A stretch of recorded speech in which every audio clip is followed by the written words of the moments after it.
And yun, what's up mga boss idol? Pagkalipas nga ng 2 linggo, eto na naman kami, bibiyahe. Masyado namin na-miss to kasi nga nagkasakit ako kaya hindi kami nakabiyahe. Pero ngayong araw pupunta kami sa Tigman, Aborlan, Palawan. Kaya ano pang hinihintay natin? Tara na, let's go!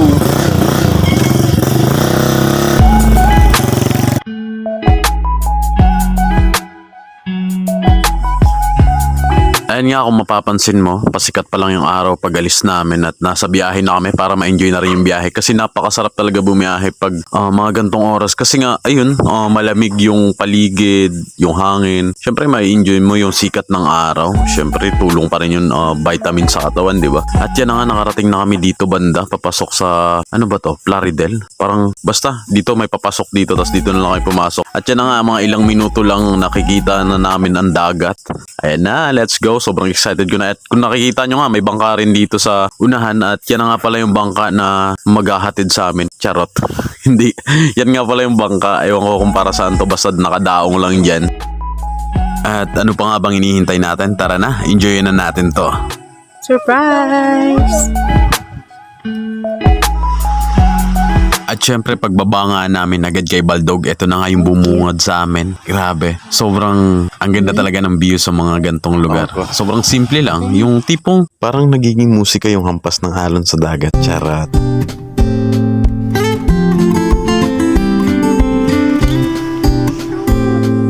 at pagdating pa nga lang namin is naglibot-libot na kami. Talagang sinulit namin yung bawat sandali, enjoy namin yung moment na to. Talagang walang sinayang na minuto, segundo. Talagang enjoy yan. Pili tayo magtatakbo dito pero bigla kami napatigil kasi nga tinahulang kami ng aso.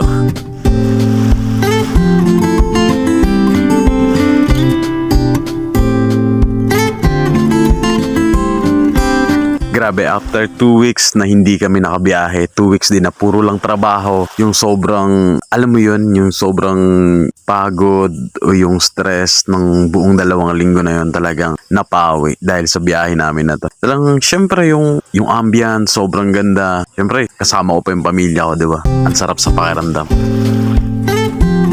Paulit-ulit ko na tong sinasabi pero hindi talaga ako magsasawang sabihin to na iba talaga kapag kasama mo yung pamilya mo. Sobrang worth it bawat minuto or bawat mga segundo na magkakasama kayo. Kaya sana sa susunod naming mga biyahe nandiyan ka pa. Samahan mo kami. Sana hindi ka magsawang sumuporta, mag-like and mag-share sa aming page. At syempre wag mo na rin kami kalimutang i-follow. Hanggang dito na lang.